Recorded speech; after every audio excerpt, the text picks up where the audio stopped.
ಮಠದ ಶ್ರೀಗಳು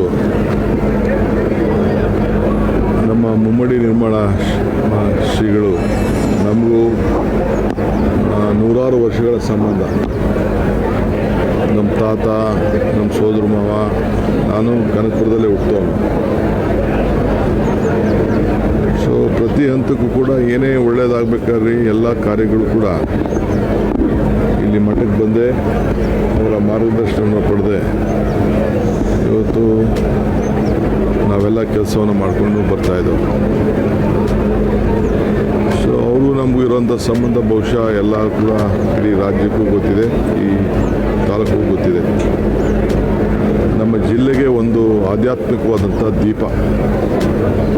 ಯಾವ ಗೊಂದಲಕ್ಕೂ ಕೂಡ ಅವರು ಭಾಗಿಯಾಗ್ತಿರಲಿಲ್ಲ. ಅನ್ನ, ಅಕ್ಷರ, ಆಶ್ರಯ ಇವು ಮೂರನ್ನು ಕೂಡ ಪ್ರತಿ ಸಂದರ್ಭದಲ್ಲೂ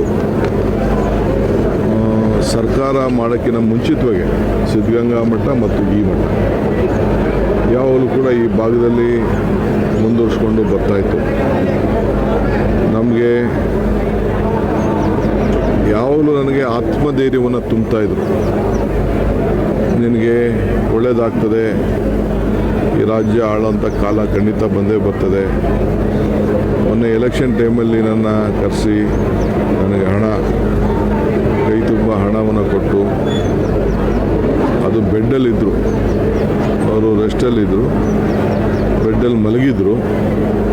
ಮಠದಿಂದ ಹಣ ತರಿಸಿ ಯಾಕೆ ಇದ್ದಕ್ಕಿದ್ದಂಗೆ ಹಣ ಕೊಡ್ತಾಯಿದ್ದಾರೆ ಅಂತ ನನಗೆ ಆಶ್ಚರ್ಯ ಆಯಿತು. ಇಲ್ಲ, ಒಳ್ಳೇದಾಗಬೇಕು ಅಂತೇಳಿ ಹಣ ಕೂಡ ಕೊಟ್ಟರು ನನಗೆ.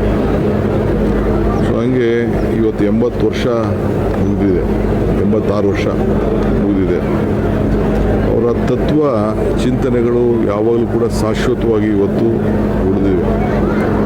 ನಮ್ಮ ಮಾಲಿಂಗ ಸ್ವಾಮಿಗಳು ಏನು ಹಿಂದೆ ಇದ್ದರು, ಅವರು ಕೂಡ ಈ ಭಾಗದ ಎಲ್ಲ ಜನರನ್ನು ಬಹುಶಃ ಭಾಳ ಉತ್ತಮವಾದ ರೀತಿಯಲ್ಲಿ ಮಾರ್ಗದರ್ಶನ ಕೊಟ್ಕೊಂಡು ಬರ್ತಿದ್ರು. ಇಲ್ಲಿ ಜಾತಿ ಧರ್ಮ ಏನೂ ಇಲ್ಲ ಈ ಮಠದಲ್ಲಿ. ಎಲ್ಲ ಧರ್ಮದವರು ಕೂಡ ಇಲ್ಲಿ ಪಾಲನೆಯನ್ನು ಮಾಡ್ತಿದ್ರು. ಇವತ್ತು ಇತಿಹಾಸ ಬೇಕಾದ್ರೆ ನೀವು ತೆಗೆದು ನೋಡಿ, ರಾಜರ ಆಳ್ವಿಕೆ ಕಾಲದಲ್ಲೂ ಕೂಡ ಮೈಸೂರು ಅರಮನೆ ಮಹಾರಾಜರು ಕೂಡ ಈ ಮಠಕ್ಕೆ ಆಗಾಗ ಬಂದು ಭೇಟಿ ಕೊಟ್ಟು ಕೆಲವು ಭಾವಚಿತ್ರಗಳೆಲ್ಲ ಇದೆ. 7 ವರ್ಷದ ಇತಿಹಾಸ. ಅವರೆಲ್ಲ ಕೂಡ ಇಲ್ಲಿಗೆ ಬಂದು ಹೋಗ್ತಿದ್ರು. ಸೊ ಇವತ್ತು ಅಂಥ ಒಂದು ಸಂಬಂಧವನ್ನು ಸುತ್ತೂರು ಶ್ರೀಗಳು, ದೇವರ ಈ ಮಠದ ಶ್ರೀಗಳೆಲ್ಲ ಕೂಡ ಬಂದು ಅನೇಕ ತೀರ್ಮಾನಗಳನ್ನು ಇಲ್ಲಿ ಮಾಡ್ತಿದ್ರು. ಇವತ್ತು ಈ ಒಂದು ಮಠವನ್ನು ಉಳಿಸಿ ಬೆಳೆಸಬೇಕಾದ್ದು ನಮ್ಮೆಲ್ಲರ ಕರ್ತವ್ಯ. ನಾನು ಈ ಮಠದ ಶ್ರೀಗಳಿಗೆ ಹೇಳಿದ್ದೇನೆ, ಬಹುಶಃ ಮಕ್ಕಳ ವಿದ್ಯಾಭ್ಯಾಸಕ್ಕೆ ಬಹುಶಃ ಅವ್ರು ತೆಗೆದುಕೊಂಡಂಥ ದಿಟ್ಟ ನಿರ್ಧಾರಗಳು. ಕರಿಯಪ್ಪನವ್ರ ಸಂಸ್ಥೆ ಬಿಟ್ಟರೆ ಇದೇ ಇದ್ದಿದ್ದು. ಕರಿಯಪ್ಪನವ್ರ ಸಂಸ್ಥೆಗಿಂತ ಮುಂಚಿತವಾಗಿ ಈ ಮಠ ಪ್ರಾರಂಭ ಆಗಿತ್ತು. ಸೊ ಇವೆರಡೇ ನಮ್ಮಲ್ಲಿ ಎಲ್ಲ ವಿದ್ಯಾರ್ಥಿಗಳು ಎಷ್ಟೇ ಕಷ್ಟ ಇದ್ರೂ ಕೂಡ ಇಲ್ಲಿ ವಿದ್ಯಾಭ್ಯಾಸವನ್ನು ಮಾಡಿಕೊಂಡು ಬೆಳ್ಕೊಂಡು ಬಂದಿದ್ದಾರೆ. ಸೊ ನನಗೆ ಈ ತಾಲೂಕಿನ ಒಬ್ಬ ಪ್ರತಿನಿಧಿ, ಮುಖ್ಯಮಂತ್ರಿ ಅದು ಬೇರೆ ವಿಚಾರ, ಆದರೆ ಈ ತಾಲೂಕಿನ ಪ್ರತಿನಿಧಿ ಎಲ್ಲ ಸಂದರ್ಭದಲ್ಲೂ ಕೂಡ ನಮಗೆ ಆಶೀರ್ವಾದ ಮಾಡಿಕೊಂಡು ಬಂದಿದ್ದಾರೆ. ದೊಡ್ಡ ದೊಡ್ಡ ನಾಯಕರುಗಳನ್ನು ಬೆಳೆಸಿದ್ದಾರೆ, ದೊಡ್ಡ ದೊಡ್ಡ ವಿದ್ಯಾವಂತಗಳು ಬೆಳೆಸಿದ್ದಾರೆ, ದೊಡ್ಡ ದೊಡ್ಡ ಅಧಿಕಾರಿಗಳು ಬೆಳೆಸಿದ್ದಾರೆ, ದೊಡ್ಡ ದೊಡ್ಡ ಉದ್ಯಮಿಗಳನ್ನು ಈ ಮಠಕ್ಕೆ ಅಡಿಪಾಯ ಹಾಕಿದೆ.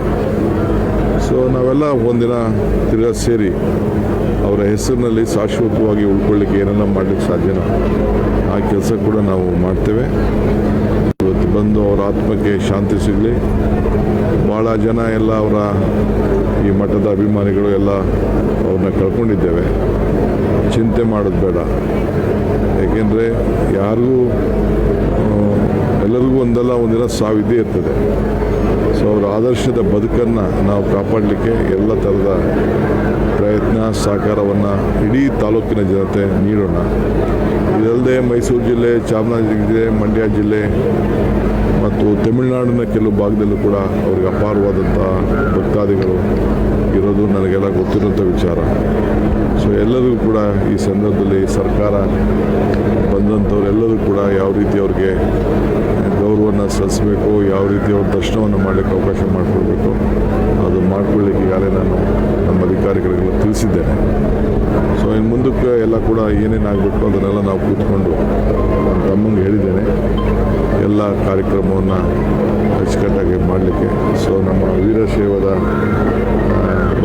ರಾಜ್ಯ ಮಟ್ಟ ಮತ್ತು ರಾಷ್ಟ್ರದ ಅಧ್ಯಕ್ಷರಾದಂಥ ಈಶ್ವರ್ ಖಂಡ್ರೆ ಅವರು ಮಂತ್ರಿ ಒಬ್ಬರೇ ಅಲ್ಲ, ಆ ಸಮಾಜದ ಅಧ್ಯಕ್ಷರವರು.